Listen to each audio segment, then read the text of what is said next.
Vous avez relevé ce chiffre, fruit d'une enquête commune du quotidien britannique The Guardian et du site d'information israélo-palestinien Plus 972 Magazine. Dans cette guerre, 85% des tués sont des civils. Il y a eu toute cette bataille où l'État d'Israël nous a dit que c'était d'abord les gens du Hamas qui étaient ciblés. Non, c'est un chiffre qu'il faut absolument marteler, parce que d'abord, il est construit sur les données statistiques de l'armée israélienne, plus exactement des renseignements militaires de l'armée israélienne, et personne ne les conteste.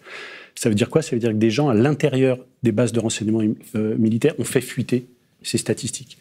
Donc ce sont vraiment des chiffres solides et qui montrent que c'est 83% le chiffre exact, au moins 83% des tués à Gaza, donc depuis le 7 octobre, sont des civils, personnes âgées, des femmes et des enfants.